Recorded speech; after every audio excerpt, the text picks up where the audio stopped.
ইয়াহিয়া আলাইহিসসালাম তিনি ছিলেন বনি ইসরাইলের নবী। তিনি সাইয়েদনা জাকারিয়া আলাইহিসসালামের সন্তান ছিলেন, ঈসা আলাইহিসসালামের মামা ছিলেন এবং আল্লাহ তাআলা স্বয়ং নিজেই সাইয়েদনা ইয়াহিয়া আলাইহিসসালামের নাম রেখেছিলেন। এবং মজার ব্যাপার হচ্ছে, নবীদের মধ্যে তিনি একমাত্র নবী যিনি চিরকুমার ছিলেন, তিনি বিয়ে করেননি। সাইয়েদনা ইয়াহিয়া আলাইহিসসালাম এবং ওনার ভাগিনা ঈসা আলাইহিসসালাম এই দুজনকে আল্লাহ তাআলা ছোটবেলাতেই নবুয়ত দান করেছেন। ইয়াহিয়া আলাইহিসসালাম নবুয়ত পেয়েছেন শৈশবে, আর সাইয়েদনা ঈসা আলাইহিসসালাম নবুয়ত পেয়েছিলেন দোলনায় বা মায়ের কোলে থাকা অবস্থায়। এবং রইসুল মুফাসসিরিন আব্দুল্লাহ ইবনে আব্বাস রাদিয়াল্লাহু তাআলা আনহু বলেন যে ৭ বছর বয়সে আল্লাহ তাআলা ওনাকে ইবাদত করার মানসিকতা, তার মধ্যে বিচক্ষণতা, জ্ঞান এগুলো ঢেলে দিয়েছিলেন। এবং তাফসীরে ইবনে কাসিরে এটাও এসেছে যে তার বয়সের ছেলেরা যখন খেলতে যেত, সাইয়েদনা ইয়াহিয়া আলাইহিস সালামকে যখন তারা ডাকতো, তারা বলতো ইযহাব বিনা নালআব, ইয়াহিয়া চলো, লেটস প্লে টুগেদার, আমরা খেলি। ফাকালা, তিনি বলতেন আলিল্লাহি খুলিকনা, আমরা কি খেলাধুলার জন্য সৃষ্টি হয়েছি? ইযহাবু নুসাল্লি, তোমরা যাও, আমি সালাত আদায় করব। সো এভাবেই সাইয়েদনা ইয়াহিয়া আলাইহিস সালাম ছোটবেলা থেকেই খেলাধুলা, দুনিয়ার মোহ, চাকচিক্য, লোভ এগুলো থেকে নিজেকে আড়াল রেখে বা বিরত রেখে তিনি আল্লাহ তাআলার ইবাদতে, আধ্যাত্মিকতার চর্চায় তিনি মগ্ন ছিলেন।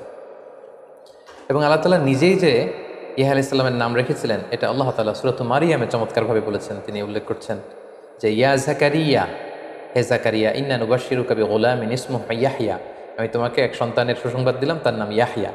প্রিয় দর্শক, আপনাদের মনে আছে যে গত পর্বে আমরা এটা উল্লেখ করেছি, সাইয়েদনা জাকারিয়া আলাইহিস সালামকে বার্ধক্যের বয়সে আল্লাহ তাআলা একটা সন্তান দিয়েছিলেন, আর সেই সন্তানটি হচ্ছে আল্লাহর নবী ইয়াহইয়া। আল্লাহ বললেন যে হে জাকারিয়া, তোমাকে একটা ছেলে সন্তানের সুসংবাদ আমি দিলাম, ইসমুহু ইয়াহইয়া, তার নাম হচ্ছে ইয়াহইয়া। লাম নাজআল লাহু মিন ক্বাবলু সামিয়্যা, পৃথিবীতে তার আগে কারো নাম আমি ইয়াহইয়া রাখিনি। অর্থাৎ ইয়াহইয়া আলাইহিস সালাম নিজেই সর্বপ্রথম এমন ব্যক্তি যার নামের সাথে ইয়াহইয়া শব্দটি যুক্ত হয়েছে, এর আগে কেউ এই নাম রাখেনি পৃথিবীতে। এবং কোরআনের অনেকগুলো আয়াতে আল্লাহ তাআলা ইয়াহইয়া আলাইহিস সালামের কিছু ক্যারেক্টারিস্টিক্স বা অ্যাট্রিবিউটস বা গুণাবলীর কথা তিনি বলেছেন। যেমন সূরাত আলে ইমরানের একটি আয়াতে আল্লাহ তাআলা আল্লাহ নবী ইয়াহইয়া আলাইহিস সালামের 4টি গুণের কথা বলেছেন। এর মধ্যে একটি গুণ হচ্ছে যে মুসাদ্দিকাম বিকালিমাতিন মিনাল্লাহ, ইয়াহইয়া আলাইহিস সালাম আল্লাহর কালিমার সত্যায়নকারী। এখানে কালিমা দ্বারা উদ্দেশ্য হচ্ছে আল্লাহ নবী ঈসা আলাইহিস সালাম, কারণ ঈসা আলাইহিস সালামকে বলা হতো কালিমাতুহু, আল্লাহর কালিমা, আল্লাহর বিশেষ একটা শব্দ, আল্লাহর বিশেষ একটা আদেশে পৃথিবীতে বাবা ছাড়া ঈসা আলাইহিস সালাম এসেছিলেন। আর ঈসা আলাইহিস সালাম যে নবী হবেন এটার কনফার্মেশন দিয়েছেন সাইয়েদনা তার মামা ইয়াহইয়া আলাইহিস সালাম। তিনি নিজে এটাকে সত্যায়ন করেছেন যে হ্যাঁ, ঈসা সে নবী, আমার পরের বনি ইসরায়েলের সর্বশেষ নবী হচ্ছে ঈসা। এটা হচ্ছে তার একটা গুণ যে মুসাদ্দিকাম বিকালিমাতিল্লাহ, আল্লাহর কালিমার সত্যায়ন তিনি করেছেন। 2 নম্বর যে গুণটি আল্লাহ বলেছেন সেটা হচ্ছেন ওয়া সাইয়্যিদা, অর্থাৎ ইয়াহইয়া আলাইহিস সালাম নেতা ছিলেন। লিডারশিপ বা নেতৃত্বের যে গুণাবলী এটা তার মধ্যে ছিল। তিনি যেখানে যেতেন লোকজন তাকে ঘিরে ধরত। তিনি চমৎকারভাবে মানুষকে মন্ত্রমুগ্ধকর কথা শোনাতে পারতেন। লোকজন তার কাছে আসতো, তাকে মানত, তার নেতৃত্ব সবাই মেনে নিয়েছিল। এজন্য আল্লাহ তাআলা বলেছিলেন যে সাইয়্যিদা, ইয়াহইয়া সে নেতা ছিল, হি ওয়াজ এ লিডার। 3 নম্বর আল্লাহ তাআলা বললেন ওয়া হাসুরা, তিনি নারীদের প্রতি অনাসক্ত ছিলেন। স্বাভাবিকভাবেই পুরুষ নারীদের প্রতি আসক্ত হবে এবং পৃথিবীর সব নবীরা বিয়ে করেছেন। আর বা'আন মিন সুনানিল মুরসালিন, 4টা সুন্নাত আছে যেটা সব নবীদের মধ্যেই পাওয়া যায়, এর মধ্যে একটা হচ্ছে বিয়ে।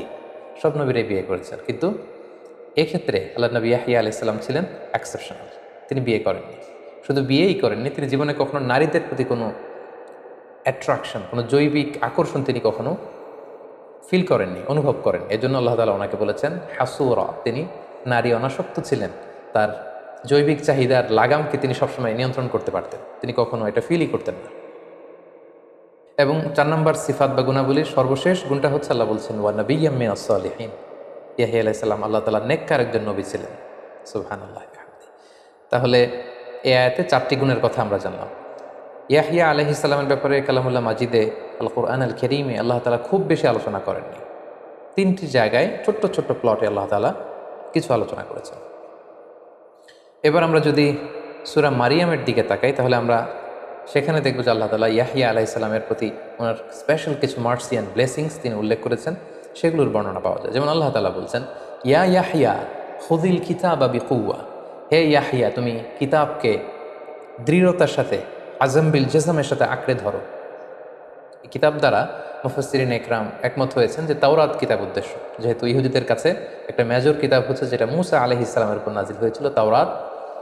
এই তাওরাত কিতাবের ব্যাপারে আল্লাহ তাআলা বলছেন, হে ইয়াহিয়া, তুমি তাওরাতকে আঁকড়ে ধরো, মানে তাওরাত শেখো, তাওরাত বুঝো, তাওরাতের শিক্ষা মানুষের মধ্যে ছড়িয়ে দাও। এবং সাইয়েদনা ইয়াহিয়া আলাইহিস সালাম ছোটবেলায় তাওরাতকে মুখস্থ করেছিলেন। তারপর আল্লাহ বলেছেন, ওয়া আতাইনাহুল হুকমা সবিয়্যা, শৈশবকালে, বাল্যকালে আমি ইয়াহিয়াকে বিচক্ষণতা দিয়েছি।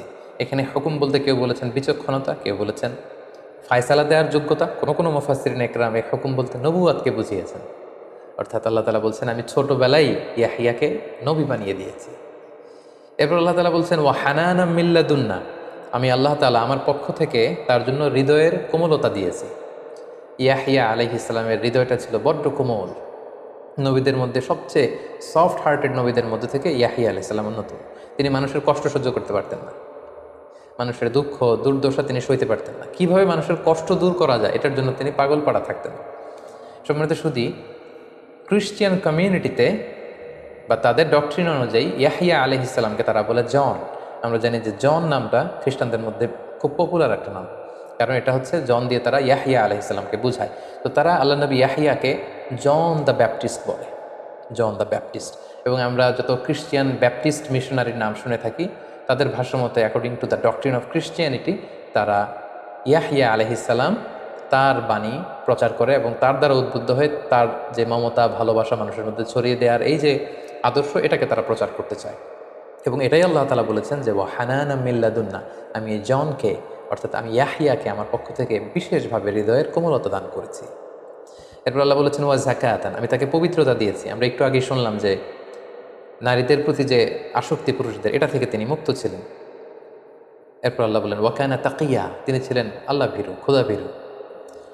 ও বাররাম বিওয়ালিদাইহি, তিনি মাতা পিতার প্রতি অনুগত ছিলেন। তার পিতা জাকারিয়ার প্রতি অনুগত ছিলেন, তার মাতার প্রতি অনুগত ছিলেন, মা বাবার খেদমত তিনি করেছেন, তাদের অনুগত ছিলেন। ওয়ালাম ইয়াকুন জাব্বারান আসিয়া, তিনি অধ্যত ছিলেন না, অবাধ্য ছিলেন না। সুবহানাল্লাহ। তাহলে সূরাত মারিয়ামে কিন্তু আমরা, যদিও খুব অল্প পরিসরে আল্লাহ তাআলা ইয়াহিয়া আলাইহিস সালাম সম্পর্কে আমাদের জানিয়েছেন, আমরা চমৎকার কিছু অ্যাট্রিবিউটস, কিছু গুণাবলী বা তার প্রতি আল্লাহ তাআলার বিশেষ কিছু ব্লেসিংসের কথা আমরা এখানে জানতে পারলাম।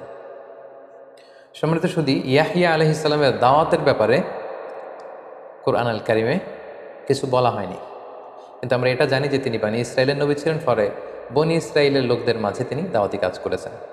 এবং একটি আয়াত থেকে আমরা এটি বুঝি যে আল্লাহ তাআলা তাকে বলেছেন, ইয়া ইয়াহিয়া খুযিল কিতাবা বিকুওয়া, হে ইয়াহিয়া তুমি কিতাবকে মজবুতভাবে আঁকড়ে ধরো। এবং এই কিতাব দ্বারা উদ্দেশ্য হচ্ছে তাওরাত।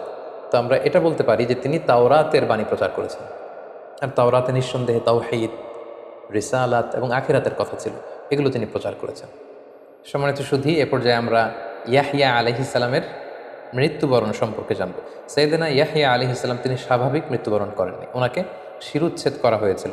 এবং আমরা জানি যে বনী ইসরায়েলের লোকদের স্বভাব ছিল তারা নবীদের বিরোধিতা করত, তাদের বিরুদ্ধে ষড়যন্ত্র করত এবং তারা অন্যায়ভাবে তাদের নিজেদের নবীদেরকে হত্যা করত, যেটা কালামুল্লাহ মাজিদে অনেকগুলো আয়াত আল্লাহ তাআলা বলেছেন। যেমন সূরা বাকারাতে আল্লাহ বলেছেন, আফা কুল্লামা জাআকুম রাসূলুম বিমা লা তাহওয়া আনফুসুকুম, তাদের কাছে যখনই কোনো নবী এমন নিয়ম নিয়ে আসতো যেটা তাদের ভাল লাগতো না, ইস্তাকবারতুম, তখন তারা কি করত? অহংকার প্রদর্শন করত। বা ফারিকং কাযযাবাতুম, তারা কেউ কেউ নবীদের বিরোধিতা করত, তাদের মিথ্যা প্রতিপন্ন করত। ও ফারিকং তাকতুলুন, আর তারা কেউ কেউ তাদের নবীদেরকে হত্যা করত, নিজেরা নিজেদের নবীদেরকে হত্যা করত। সূরা বাকারার ৯১ নম্বর আয়াতে আল্লাহ তাআলা বলছেন, ফালিমা তাকতুলুনা আম্বিয়া আল্লাহি মিন ক্বাবলু ইন কুনতুম মুমিনিন। আল্লাহ বনী ইসরায়েলকে উদ্দেশ্য করে বলছেন যে হে বনী ইসরাইল, তোমরা যদি বিশ্বাসী হয়ে থাকো তাহলে কেন তোমরা তোমাদের নবীদেরকে হত্যা করেছো? তাহলে এই দুটি আয়াত থেকে আমরা বুঝলাম যে বনী ইসরায়েলের একটা বদ স্বভাব ছিল, তারা নিজেরা তাদের নিজেদের নবীদেরকে হত্যা করত। সেদিন ইয়াহিয়া আলাইহিস সালামের শিরুচ্ছেদ বা হত্যাকাণ্ডের ঘটনাটি এমন ছিল, ওই সময় একজন অত্যাচারী বাদশা ছিল যাকে হিরোডোস বা হিরুড বলা হয়, হিরোড অ্যান্টিপাস, যার উল্লেখ আমরা সাইয়েদনা জাকারিয়া আলাইহিস সালামের পর্বেও শুনেছি। এই বাদশা কোনো কোনো বর্ণনায় এসেছে যে তার আপন ভাগ্নিকে পছন্দ করে বিয়ের সিদ্ধান্ত নিল। কোনো কোনো বর্ণনায় বা ঐতিহাসিকদের বর্ণনা মতে এসেছে যে তিনি তার আপন ভাতিজিকে বিয়ে করার সিদ্ধান্ত নিয়েছিল। কিন্তু তাওরাত অনুযায়ী এই বিয়েগুলো অবৈধ ছিল। কেউ কেউ তার বিরোধিতা করলো, কিন্তু তার ভয়ে কেউ আওয়াজ করতে পারল না। কিন্তু আল্লাহর নবী ইয়াহিয়া আলাইহিস সালামের কথা আমরা শুনেছি যে তিনি মানুষের দুঃখ দুর্দশা দূর করতে চাইতেন, তিনি নেতা ছিলেন, তার মধ্যে লিডারশিপ কোয়ালিটি ছিল। তিনি গণমানুষের সাথে তার একটা অ্যাটাচমেন্ট ছিল, ফলে তিনি যখন এটা শুনতে পেলেন এবং আল্লাহ তাআলা তাকে তাওরাতের বাণী প্রচার করতে বলেছেন, তিনি এটার বিরোধিতা করলেন এবং তার বিরোধিতার সাথে সুর মিলিয়ে এলাকার লোকজন রাজার বিরোধিতা শুরু করলো। এবং সে কারণেই তৎকালীন রাজা আল্লাহ নবী ইয়াহইয়া আলাইহিস সালামকে বন্দি করেছিলেন এবং জোরপূর্বক তিনি তার ভাগ্নি অথবা কোনো বর্ণনা মতে ভাতিজিকে বিয়ে করেছিলেন। এবং সেই ভাগ্নি কোনো একটা অনুষ্ঠানে সে রাজার কাছে দাবি করেছিল যে তুমি যদি আমাকে খুশি করতে চাও তাহলে এই ইয়াহইয়ার শিরোচ্ছেদ করে তার মাথাটাকে আমাকে উপহার দাও। এবং এই পাষণ্ড বাদশাহ এই কাজটিই করেছিল। সে নির্মমভাবে আল্লাহর নবী ইয়াহইয়া আলাইহিস সালামকে প্রথমে কারারুদ্ধ করেছিল এবং কারাগারে আল্লাহর নবী ইয়াহইয়া আলাইহিস সালামকে সে হত্যা করেছিল। শিরোচ্ছেদ করে আল্লাহর পয়গম্বর ইয়াহইয়া আলাইহিস সালামের খণ্ডিত মাথা সে তার স্ত্রীকে উপহার দিয়েছিল। সম্মানিত শুধু এভাবেই আল্লাহর নবী ইয়াহইয়া আলাইহিস সালাম পৃথিবী থেকে বিদায় নিয়েছেন এবং তিনিই ছিলেন বনি ইসরাইলদের কাছে প্রেরিত সর্বশেষ নিহত নবী। এরপরে আর কোনো নবীকে আল্লাহ তাআলা বনি ইসরাইলের কাছে পাঠাননি যে নিহত হয়েছে। সম্মানিত শুধু এ পর্যায়ে আমরা আল্লাহর নবী ইয়াহইয়া আলাইহিস সালামের জীবনী থেকে কিছু লাইফ লেসন বের করবার চেষ্টা করব। আমরা প্রথমে যে শিক্ষাটা আল্লাহর নবী ইয়াহইয়া আলাইহিস সালামের জীবনী থেকে পাই সেটা হচ্ছে বিশ্বাসীরা হেলায় ফেলায় কোনো কিছু করে না। বিশ্বাসীরা যেটাই করবে সেটাকে খুব দায়িত্বশীলতার সাথে করবে, খুব মনোযোগ দিয়ে করবে এবং যত্নের সাথে করবে, উইথ প্রফেশনালিজম। যেটা আমরা আল্লাহ তাআলার এই আয়াত থেকে বুঝতে পারি যে তিনি ইয়াহইয়া আলাইহিস সালামকে অর্ডার করেছেন যে ইয়াহইয়া খুযিল কিতাবা বিকুওয়া, মানে হে ইয়াহইয়া তুমি তাওরাতকে মজবুতভাবে আঁকড়ে ধরো, তাওরাতের শিক্ষাকে খুব দৃঢ়ভাবে তুমি নিজের মধ্যে ধারণ করো। তিনি সিম্পলি বলতে পারতেন যে হে ইয়াহইয়া তুমি তাওরাত পড়ো, তিনি বলতে পারতেন যে তুমি তাওরাত শেখো, কিন্তু আল্লাহ তাআলার এক্সপ্রেশনটা এরকম ছিল না। তিনি বলেছেন খুযিল কিতাবা বিকুওয়া, হে ইয়াহইয়া তুমি খুব সুদৃঢ়ভাবে, উইথ ফুল অফ ইন্টেনশনস, তোমার যত এনার্জি আছে, ইন্টেনশন আছে, তোমার মেধা মনন সব কিছু জুড়ে তুমি তাওরাতকে ধারণ করো এবং সেটাকে শিখো। তো এটা থেকে আমরা বুঝলাম আমরা যে যেটা করি, whatever we do, we should excel in our field. আমরা যেটাই করি না কেন আমরা যেন আমাদের কাজগুলোকে খুবই যত্নের সাথে করি, আমরা যেন খুব মনোযোগ দিয়ে করি, আমরা যেন আমাদের কাজগুলোকে ভালোবেসে করি, তাহলে আমরা আমাদের সে কাজে সাকসেসফুল হতে পারবো।